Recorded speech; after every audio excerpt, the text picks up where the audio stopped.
இப்போ இந்த வீடியோ நம்ம பார்க்க போகிறது 10th மேக்ஸ் எக்ஸசைஸ் 8.4ல் இருக்கக்கூடிய இந்த 9th சம் தான் பார்க்க போகிறோம். பாருங்கள், the probability of that a person will get an electrification contract is 3/5. ஓகேங்களா, and the probability that he will not get plumbing contract is 5/8. ஓகேங்களா, எலக்ட்ரிஷியன் கான்ட்ராக்டை கெட் பண்ணுறதுக்கு 3/5னு, ப்ளம்பிங் கான்ட்ராக்டை கெட் பண்ணாததுக்கு 5/8னு ப்ராபபிலிட்டி டைரெக்டாகவே கொடுத்துட்டான். The probability of getting at least one contract is. So at least அப்படின்னாலே அந்த வார்த்தைக்கான அர்த்தம் என்ன அப்படின்னா நம்மளுக்கு தெரியும்.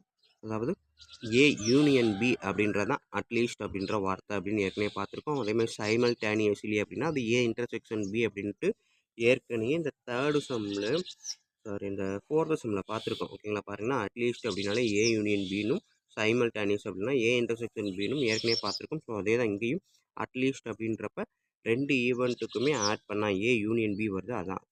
Then what is the probability that he will get both.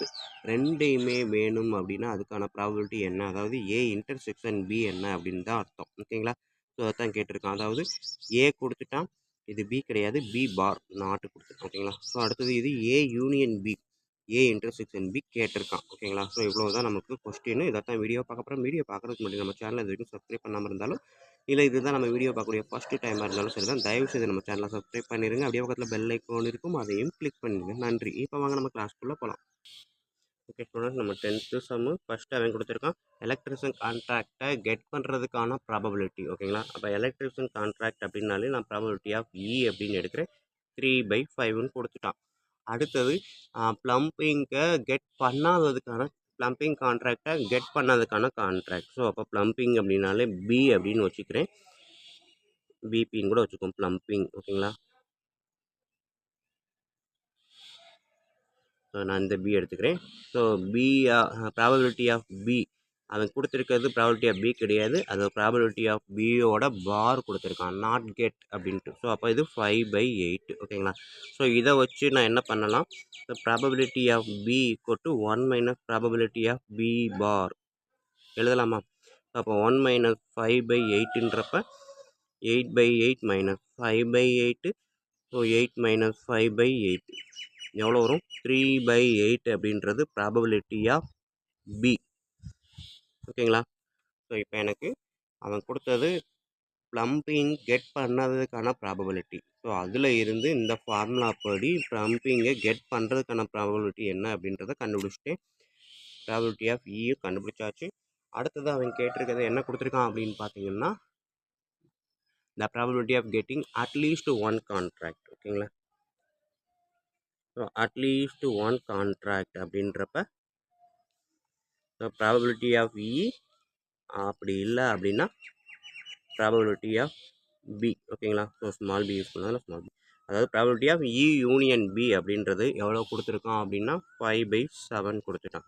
அடுத்தது ரெண்டு கான்ட்ராக்டையும் கெட் பண்ணுறதுக்கான ப்ராபபிலிட்டி, அதாவது இ இன்டர்செக்ஷன் பி என்ன அப்படின்றத கொஸ்டினாக கேட்டிருக்கான். ஓகேங்களா, ஸோ அப்போ இந்த ஃபார்முலா நமக்கு வேணும்னா இந்த ஃபார்முலா படி நம்ம வழக்கம் போல் என்னது ஏ யூனியன் பி ஃபார்முலா படி எழுதணும் அப்படின்னா probability of A, probability of B minus probability of A intersection B அப்படின்ற ஃபார்முலா. ஸோ ஏக்கு பதில் இந்த இடத்துல கேபிட்டல் இ யூஸ் பண்ணியிருக்கேன். ஓகேங்களா, ஸோ இந்த ஃபார்முலாவில் கொடுத்துருக்க டேட்டாவை நம்ம போட்டேனாலே எனக்குரிய ஆன்சர் ஈஸியாக கிடச்சிரும். போடுறோமா. ஸோ இங்கே பாருங்கள், ப்ராபபிலிட்டி ஆஃப் இ வந்து 3/5, ப்ராபபிலிட்டி ஆஃப் பி வந்து 3/8. இ இன்டர்செக்ஷன் பி தெரியாது, ஆனால் யூனியன் பி தெரியும். ஸோ அப்போ இதை நான் அந்த சைடும் அதை இந்த சைடும் கொண்டு வந்துடுறேன். ஓகேங்களா, ஸோ அப்போ இந்த side probability of intersection B மைனஸில் இருக்கிற இந்த சைடு வரும்போது ப்ளஸில் வந்துடும்.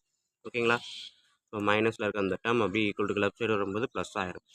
ஈக்குவல் டு லெஃப்ட் சைடு இருக்கக்கூடிய இந்த டேர்ம் இந்த சைடு வரும்போது மைனஸில் வந்துடும். So probability of E union பின்னு வரும். இ யூனியன் பின்றது 5/7. ஓகேங்களா, ஸோ இதை சிம்பிளிஃபை பண்ணேன்னா எனக்கு ஆன்சர் ஈஸியாக கிடச்சிடும். ஸோ இப்போ ரெண்டையும் ப்ளஸ் பண்ணுறதுக்கு ஃபஸ்ட்டு நான் ஈஸியாக முடிச்சிடுறேன். ஏன்னா நம்பர் பெரிய நம்பராக இருக்குது. பார்த்தீங்கன்னா 5 8s are 40, 40 × 7 அப்படின்றப்ப 280 எல்சிஎம் வரும். ஓகேங்களா, ஸோ பெரிய நம்பர்ன்றப்ப எல்லாத்தையுமே நம்ம பெரிய நம்பரால் மல்டிப்ளை பண்ணுறது கொஞ்சம் கஷ்டம். ஸோ அதனால் ப்ளஸில் இருக்கிறத ஃபஸ்ட்டு முடிக்கிறேன். இந்த 8ஐ இங்கேயும் இந்த 5 இங்கேயும் கிராஸ் மல்டிப்ளிகேஷன் போடுறேன். 3 8s are 24, 3 5s are 15 divided by 5 8s are 40 minus 5/7. So 24 + 15 எவ்வளோ வரும்? 39 divided by 40 minus 5/7. ஓகேங்களா? ஸோ சிம்பிளிஃபை பண்ணது 3 8s are 24, 5 3s are 15, 5 × 8 40. So இது ரெண்டையும் ஆட் பண்ணால் 39/40 minus 5/7 அப்படின்றது கிடைக்கும். ஸோ இப்போ பார்த்தீங்க அப்படின்னா 40க்கும் 7க்கும் நான் எல்சிஎம் எடுத்தேன் அப்படின்னா எவ்வளோ வரும்? 280. வேறு வழியே இல்லை, 280 தான் வரும். ஓகேங்களா? ஸோ அப்படின்றப்ப வழக்கம் போல் இதே நான் இங்கே கிராஸாகவும் இதை இங்கிட்டு கிராஸாகவும் மல்டிப்ளை பண்ணுறேன். 39 × 7.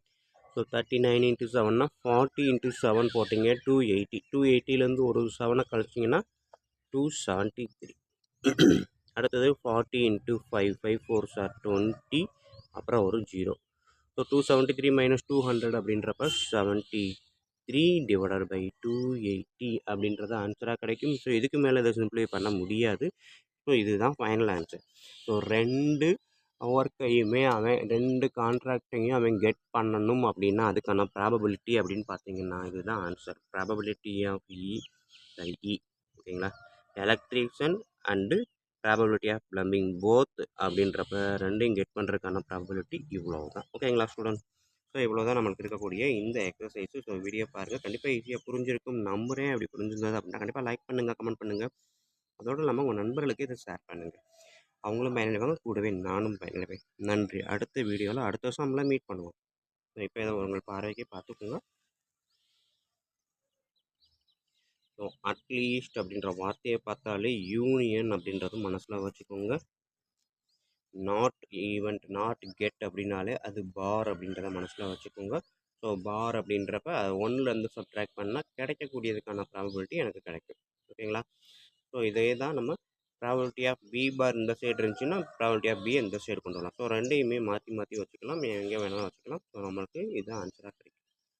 ஸோ அப்படின்றப்ப நம்மளுக்கு எப்போவுமே இருக்கக்கூடிய ஃபார்முலா யூனியன் பி தான். ஸோ ஓகேங்களா? Union B. பட் கேட்டிருக்கிறது இன்டர்செக்ஷன் பி. ஸோ ஃபார்முலாவை எழுதிட்டு இது இந்த சைடும் இது இந்த சைடும் எக்ஸ்சேஞ்ச் பண்ணியிருக்கேன். சரிங்களா? ஸோ அப்போ எக்ஸ்சேஞ்ச் பண்ணும்போது அதுக்கான டேட்டாவை எக்ஸ்சேஞ்ச் பண்ணதுக்கப்புறம் டேட்டாவை அப்ளை பண்ணியிருக்கேன். யூனியன் பி வந்து இங்கேருந்து இன்டர்செக்ஷன் பியாக வந்துருச்சு. யூனியன் பிக்கான நம்பர் இங்கே வந்துருச்சு. ஓகேங்களா? ஸோ இதை சிம்பிளை பண்ணுறேன்.